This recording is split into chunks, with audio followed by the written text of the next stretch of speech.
मैं doctor CL महावर MA final की छात्राओं को मीरा की भक्ति भावना के बारे में बताने जा रहा हूँ।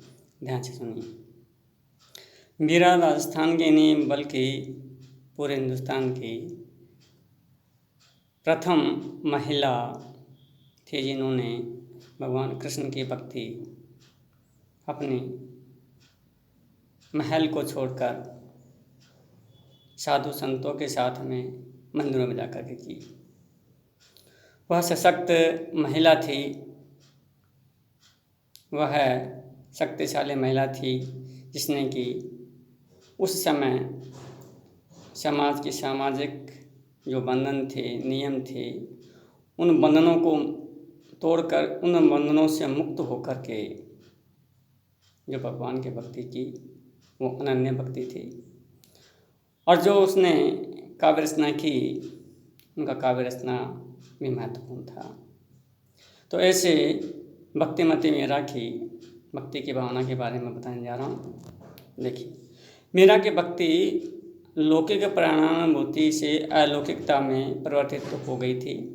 इस कारण उनका भक्ति भावना का आधार अनन्य निष्ठा एवं प्रेम समर्पण भावना मानी जाती है। मीरा की भक्ति भावना निम्नानुसार है। क्योंकि बचपन से ही भगवान कृष्ण की भक्ति में, गिरधर गोपाल की भक्ति में लीन हो गई थी। क्योंकि इसके दादाजी थे रावदूता, भगवान कृष्ण के भक्त थे और दादा के साथ में ही बचपन से ही बाल्यावस्था से ही भगवान कृष्ण की भक्ति में लीन हो गई थी। और एक दंत कथा के मतानुसार इन्होंने भगवान श्री कृष्ण को अपना पति स्वीकार कर लिया था। क्योंकि एक बारात को देखी थी, तो बारात में जब अपने माँ से पूछा कि घोड़े पे बैठे कौन जा रहा, तो उसने कहा कि दूल्हा जा रहा है। तो कि हर एक लड़के का दूल्हा होता है, तो कि मेरा दूल्हा कहाँ पर है। तो इसकी माँ ने, मीरा जी की माँ ने भगवान कृष्ण की मूर्ति की तरफ इशारा करते हुए कहा तेरा दूल्हा ये है। तब से भगवान कृष्ण को अपना दूल्हा, अपना पति स्वीकार कर लिया था। और तभी से बचपन से ही भगवान कृष्ण की भक्ति में वैसे तो लीन थी, लेकिन अब भगवान कृष्ण को अपना पति भी स्वीकार कर लिया था। तो इस प्रकार से हम देखते हैं कि भगवान कृष्ण के प्रति जो भक्ति भावना थी वो कांता भाव की थी, माधुर्य भाव की थी। तो वो भक्ति थी, समर्पण की भावना थी, माधुर्य भाव की भक्ति। मीरा की भक्ति माधुर्य भाव या कांता भाव की है। क्योंकि मीरा ने अपने आराध्य से अपना दाम्पत्य भाव का संबंध दर्शाया। क्योंकि दाम्पत्य का मतलब पति पत्नी का, लौकिक और अलौकिक का। भगवान कृष्ण तो अलौकिक थे और मीरा लौकिक थी। दोनों में संबंध उन्होंने स्थापित कर लिया था। ऐसा संबंध लौकिक का अलौकिकता के साथ में, और भगवान कृष्ण को अपना पति स्वीकार कर लिया था लौकिक रूप में।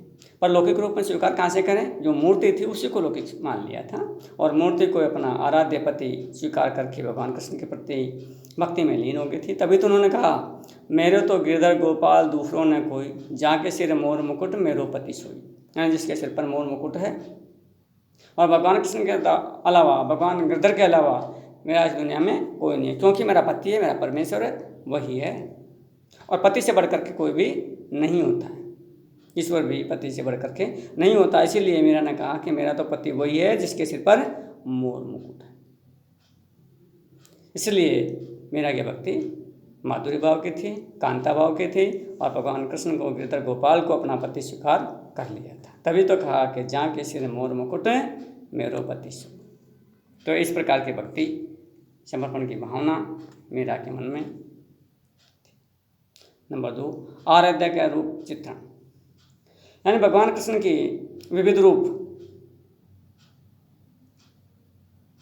मीरा को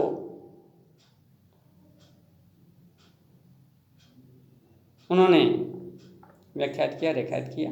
लेकिन फिर भी उनकी जो मोहनी मूर्त थी, भगवान कृष्ण की सबको मोहित करने वाली थी, इसी मूर्ति को उन्होंने अपने आप पर समर्पित किया। तो ऐसी मूर्ति थी, उसका चित्रण मीरा ने किया। मीरा ने अनेक स्थानों पर अपने आराध्य कृष्ण के रूप सौंदर्य का चित्रण किया तथा स्वयं को उनकी रूप माधुरी पर मुग्ध बताया। तभी तो उन्होंने कहा, मुझसे मेरे नैनन मेनन लाल, मोहन मूरति श्यामर सूरति नैना बने विशाल। यानी से सुंदर उसकी मूर्ति, नंद के जो लाल है उनके बड़े बड़े विशाल नैना हैं। मेरे मन के अंदर, मेरे अंतरात्मा में, मेरे नयनों में उसकी मूर्ति समा गई और मेरे नैनों से उसकी जो मोहन मूर्ति ये निकलती नहीं है। क्यों? आगे वो बड़ी सुहानी है, मन को मोहित करने वाली है उस नंद के लाल की मूर्ति। इसलिए देखो कितना सुंदर साकार, मन को मुग्ध कर देने वाला भगवान कृष्ण का रूप का वर्णन मीरा ने किया। तभी तो कहा मुझसे मेरे नैनन मेनन लाल, मोहन मूरति श्यामर सूरति नैना बने विशाल। कैसे? उसकी मूर्ति, उसकी मूरत, उसकी शकल सूरत इतनी सांवली है, लेकिन कैसी है? मोहनी है, मोहित कर लेती है। और बड़े बड़े उसके नैन, बड़ी बड़ी आँखें, बस देखते ही उस पर मोहित हो जाते हैं। ऐसे भगवान कृष्ण का जो रूप है उसका चित्रण है मीरा ने किया, जो कि आकर्षक है, सबको अपनी तरफ आकर्षित कर लेता, मोहित कर लेता। नंबर 3, प्रथम रूप में कृष्ण भक्ति। मीरा ने स्वयं को श्री कृष्ण की प्रेम दीवानी बतलाकर श्रृंगार रस प्रदान पदों की रचना की है। मीरा ने भगवान कृष्ण को अपना पति तो माना ही, लेकिन उसके दीवाने भी। किसके दीवानी? मेरे ईश्वर के दीवाने, मेरे कृष्ण के दीवाने। और उसके श्रृंगार के रस में, श्रृंगार में डूब करके जो पदों की रचना की वो बड़ी देखने वाली, बड़ी सुनने वाली। उसके जो भजन हैं, उसकी जो काव्य रचना है बड़ी सुंदर, बड़ी आकर्षक है। क्योंकि उसमें उसके प्रेम में इतनी दीवानी हो जाती है, पगला जाती है, इतनी मोहित हो जाती है और उसमें खो जाती है, अपने आप को उसमें डुबो देती है। तभी तो कहा मेरे तो गिरधर गोपाल दूसरों ने कोई, जाके सिर मोर मुकुट मेरो पति सोई। यानी दूसरा कोई भी नहीं है, बस वो केवल अकेला ही है। मेरे मन के अंदर, मेरे मूर्त के अंदर, मेरी आँखों के अंदर केवल एक ही छवि, एक ही मूर्ति दिखाई देती है, और वो कौन सा है? गिरधर गोपाल। उसके अलावा कोई भी मेरा नहीं है, तो मैं तो उसी की दीवानी हूँ, उसकी पगली हूँ, मैं तो उसके पीछे पागल हो रही हूँ। तो ऐसे प्रीतम के रूप के प्रति कृष्ण के भक्ति में ऐसी दीवानी है, और उसके अंदर अपने आप को पगला गई है, अपने आप को न्यौछावर कर दिया, अपने आप को उसके ऊपर दीवानी हो गई। नंबर 4, निर्गुण सगुण भक्ति। मीरा के कुछ पदों में निर्गुण भक्ति के दर्शन हो जाते हैं। भले ही मीरा का यह सैद्धांतिक आग्रह न रहा हो, फिर भी उसने अपने आराध्य की अलौकिक शक्ति का वर्णन करने के उद्देश्य से उसके निराकार रूप का स्तवन किया तथा ईश्वर को अविनाशी बताया। यानी ईश्वर है, सब जगह व्याप्त है, अंतर्यामी है, अविनाशी है। तभी तो मेरा कहते हैं कि मेरा जो ईश्वर है वो आराध्य है, वो अलौकिक है, उसकी शक्ति अपरंपार है, निराकार दिखाई देता। लेकिन मैं मान रही हूँ किसको? साकार को। किस साकार को? जिसकी मूर्ति है। कैसे मूर्ति है? भगवान कृष्ण की मूर्ति, पर वो अविनाशी है, कभी उसका नाश नहीं होता है। वह अंतर्यामी है, सबके मन में, सबके हृदय में, कण कण में विराजमान है। ऐसे भगवान कृष्ण की भक्ति में लीन है। पर निर्गुण भक्ति की बात करते हैं कि वो ऐसे हैं, सब जगह हैं, दिखाई नहीं देते हैं, अंतर्यामी है, निराकार है, ईश्वर हैं, कण कण में व्याप्त हैं। ऐसे ईश्वर की बात करती है। तभी कहते हैं भज मन चरण कमल अविनाशी, लेकिन मेरा मन उसके चरण कमल, कैसे कमल है? कमल के समान अविनाशी है, उसके चरणों के अंदर, उसमें उसके भजन, उसमें स्मरण में डूब गई। धरती गगन बीच तेतय सब उठ जाए। यानी क्या है? सब दिया है ना, सब बेकार का है, सब उठ जाएंगे। और गर्व नहीं करना, गर्भ न करना माटी में मिल जाए, यानी शरीर हैं एक दिन क्योंकि माटी का मिट्टी में मिल जाए। तो कभी भी गर्व नहीं करना चाहिए, घमंड नहीं करना चाहिए। और जितना दिया है उतना मिलेगा, सब उठ जाएगा, कुछ भी नहीं है, खाली हाथ आया खाली हाथ जाएगा। इसलिए मीरा कहती है कि मैं तो उसके चरण कमल के ऊपर अविनाशी हैं, उसके चरण कमल के मैं विनती करती हूँ, उसकी प्रार्थना करती हूँ, उसका स्मरण करती हूँ, उसकी भजन करती हूँ, उसके कीर्ति वंदन करती हूँ कि ये धरती आकाश सब उड़ जाएंगे और जो गर्व है, जो घमंड है जिसका शरीर का, वो सब मिट्टी में मिल जाएगी। इसलिए मैं तो केवल उस अविनाशी की जो अंतर्यामी है उसी के चरण कमल की वंदना करती हूँ। क्यों? और वह है सब जगह व्याप्त है। ऐसे निर्गुण भक्त, ऐसे निर्गुण भगवान कृष्ण की मैं दीवानी। नंबर 5, नाम गुण स्तवन। मीरा के पदों में अपने आराध्य कृष्ण के नाम का स्मरण तथा गुणों की महिमा का उल्लेख अनेक बार हुआ है। ईश्वर के नाम को अमूल्य बतलाकर उसका वर्णन करने की भाव किया गया। वो कहते हैं कि उसका नाम ही है,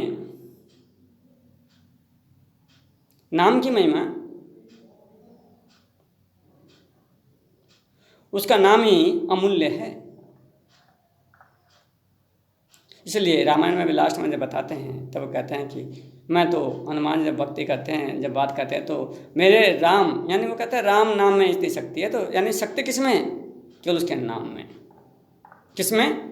उसके नाम में। किसके नाम के? ईश्वर के नाम है। ईश्वर का नाम क्या है? राम।